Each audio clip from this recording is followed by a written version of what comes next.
Think back to the excitement of walking through a shopping mall and spotting that bright yellow bag. For millions of young shoppers around the world, that bag meant one thing: Forever 21. It wasn't just another clothing store, it was a cultural phenomenon. Teenagers and young adults flocked to its giant stores searching for trendy outfits that cost less than a movie ticket. At its peak, Forever 21 grew into a global fashion powerhouse worth billions of dollars. For years, the brand seemed unstoppable. And then, almost suddenly, everything collapsed. But Forever 21 didn't simply fade away because people stopped liking the clothes. Something much bigger happened. A new kind of competitor emerged. One that didn't rely on guesswork to predict trends. Instead, it used data, algorithms, and the internet to know exactly what customers wanted before they even realized it themselves. To understand how Forever 21 rose so quickly, and why it ultimately fell, we have to go back to the beginning. The story starts with a classic immigrant dream. In 1981, a Korean couple named Do-won Chang and Sook Chang arrived in Los Angeles from South Korea. They didn't arrive with wealth or connections. In fact, they had very little money and no college degrees. Like many immigrants starting over in a new country, they took whatever jobs they could find. Do-won Chang worked several jobs at once, including as a janitor, a gas station employee, and even a coffee shop worker, just to support his family. But during this time, he noticed something interesting. Many of the customers driving expensive cars seemed to work in the clothing industry. That observation planted a simple idea in his mind.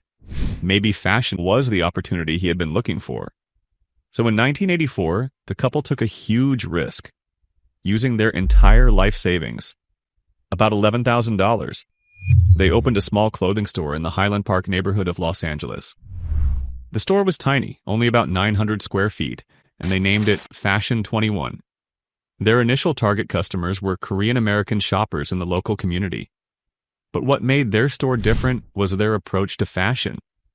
Instead of selling basic clothing that stayed the same for months, they focused on fast-changing, trendy styles inspired by Korean fashion.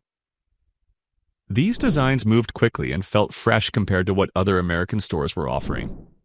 The idea worked better than anyone expected. In its very first year, the small shop generated around $700,000 in revenue. An incredible result for a brand new business. But the real genius behind Fashion 21 wasn't just the clothes. It was the system.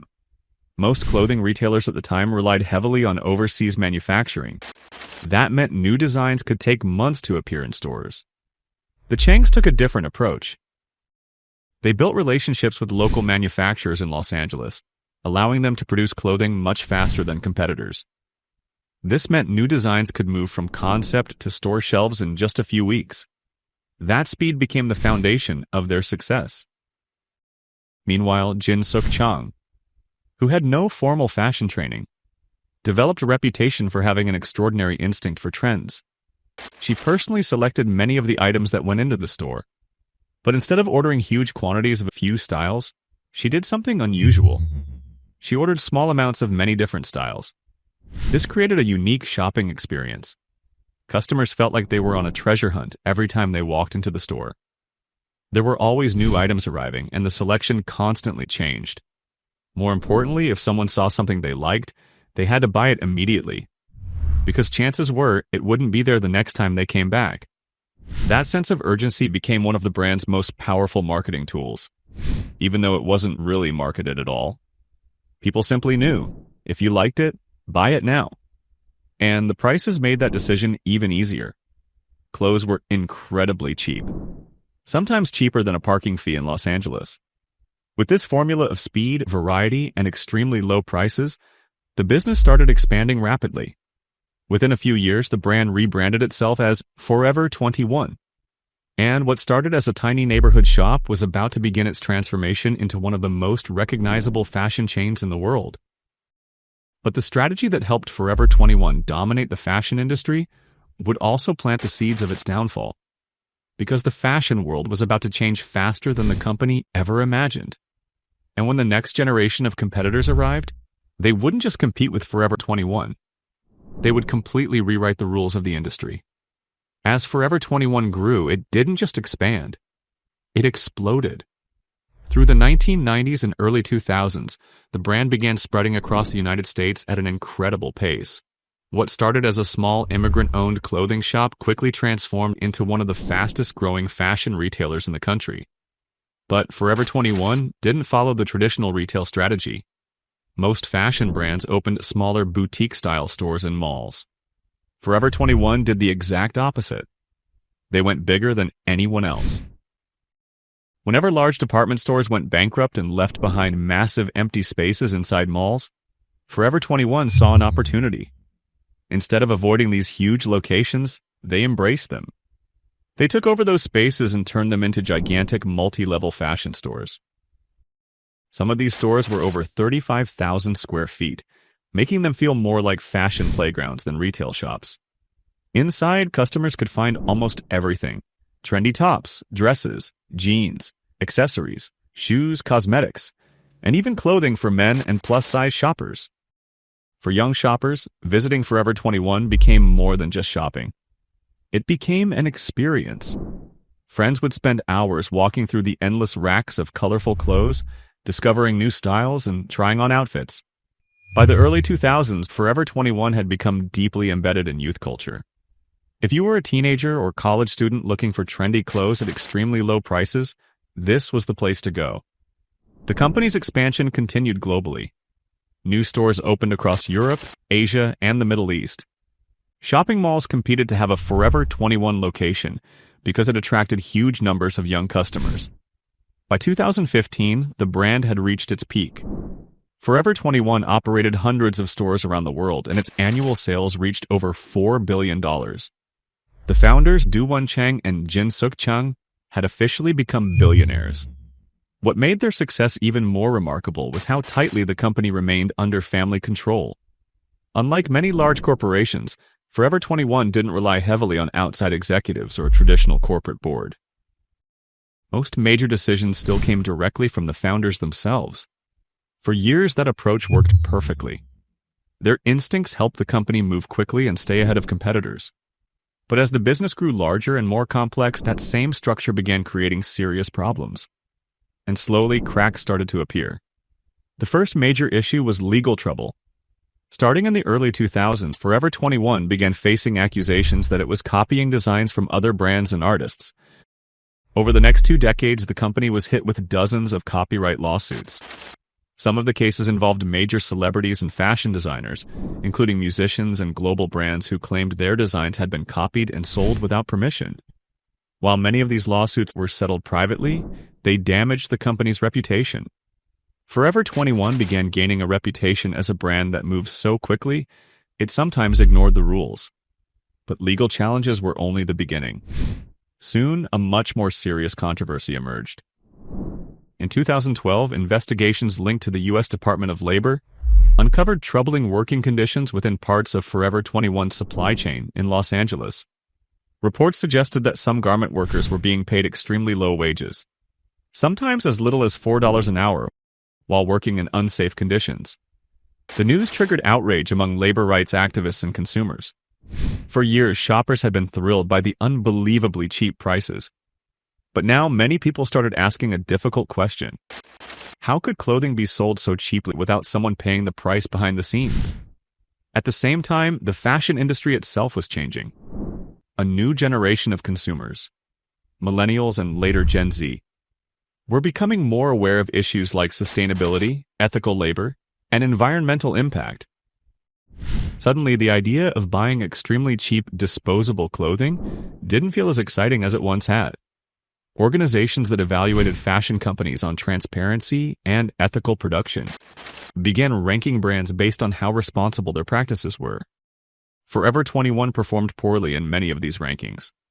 For a brand that relied heavily on young shoppers, this growing shift in values was a serious warning sign. But the biggest threat to Forever 21 wasn't legal trouble or criticism. It was something happening quietly across the retail industry. Shopping malls, once the heart of American retail culture, were beginning to decline. More and more customers were choosing to shop online instead of visiting physical stores. Between the rise of e-commerce and changing consumer habits, many traditional retailers started struggling. The situation became so widespread that Experts began calling it the retail apocalypse. And unfortunately for Forever 21, its entire business model depended heavily on one thing: huge physical stores inside shopping malls. What had once been the company's greatest strength was slowly turning into its biggest weakness. And the worst part? Forever 21 wasn't ready for what was coming next. Because while mall traffic was falling and online shopping was rising, a new generation of fashion companies was quietly building something far more powerful. Something that would soon make Forever 21's entire strategy look outdated. In the next chapter of the story, the company's problems would only grow bigger. Sales would begin falling. Debt would pile up. And eventually, Forever 21 would face the moment every company fears the most: bankruptcy. By the mid-2000s, the warning signs surrounding Forever 21 were becoming impossible to ignore. For years, the company had relied on a formula that seemed unbeatable: huge stores, extremely cheap clothing, and a constant flow of new styles. But as the retail landscape changed, that formula began working against them. One of the biggest problems was the company's massive physical footprint.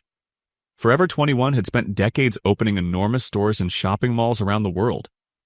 While these locations once attracted huge crowds, mall traffic across the United States started dropping sharply around 2016. Consumers were simply changing how they shopped. Instead of spending weekends walking through malls, more people were browsing on their phones and ordering clothes online. Digital-first brands were rising quickly, using websites, apps, and social media to reach customers directly. But Forever 21 was slow to adapt. Despite being one of the largest fashion retailers in the world, its online store was surprisingly underdeveloped. The website was often criticized for poor design and a frustrating user experience. Even worse, e-commerce made up only a small portion of the company's total sales, around 16%. This meant Forever 21 was still heavily dependent on physical stores, and those stores were becoming extremely expensive to maintain. The company had signed long-term leases for hundreds of giant retail spaces around the world. Even as foot traffic dropped and sales slowed, the rent still had to be paid. These costs began piling up quickly. Behind the scenes, the company's financial situation was getting worse each year. Debt was rising while profits were shrinking. At the same time, Forever 21 struggled with another internal issue: leadership structure. Unlike many large corporations, the company was still run very much like a family business. Chang served as the CEO, while Sook Chang remained the head of merchandising. Major decisions were largely made within the family, without a traditional board of directors providing outside perspectives. During the company's rapid growth years, this structure had been an advantage. It allowed the founders to make quick decisions and maintain tight control over the brand's identity. But when the market began shifting dramatically, the lack of external leadership became a weakness. Retail experts increasingly warned that the company was expanding too aggressively and failing to invest enough in digital transformation. Meanwhile, the stores themselves were getting larger and larger. Instead of maintaining the treasure hunt atmosphere that once made Forever 21 exciting, many locations became overcrowded with massive amounts of inventory. The sense of urgency that once defined the brand started fading. When there are endless racks of clothing everywhere, nothing feels rare or special anymore. Customers noticed, and sales began dropping. Between 2014 and 2019, Forever 21's global revenue fell from roughly $4.1 billion to around $3.1 billion. At the same time, the company was drowning in financial obligations tied to its massive retail locations. Eventually, the pressure became too much. In September 2019, Forever 21 officially filed for Chapter 11 bankruptcy protection in the United States. The announcement shocked many shoppers who had grown up with the brand. But the numbers told a clear story. The company reported liabilities estimated somewhere between $1 billion and $10 billion. To survive, Forever 21 began closing hundreds of stores around the world. In total, about 350 locations shut down, and the company withdrew from around 40 international markets, including much of Asia and Europe. It was a dramatic retreat for a brand that once seemed unstoppable. A few months later, in February 2020, a group of buyers stepped in to purchase the struggling company. The buyers included major shopping mall owners, Simon Property Group and Brookfield Property Partners, along with brand management firm Authentic Brands Group. They acquired Forever 21 for about $81 million, a tiny fraction of what the company had once been worth. But this purchase raised an interesting question. Why would mall owners want to buy a failing clothing retailer? The answer had less to do with fashion and more to do with real estate. Forever 21 stores were often huge anchor tenants inside shopping malls. When a store that large closes, it can leave behind a massive empty space that's difficult to fill. That emptiness can reduce foot traffic and hurt other businesses in the mall. By buying Forever 21, the mall operators were essentially trying to keep those spaces occupied and prevent their malls from losing even more customers.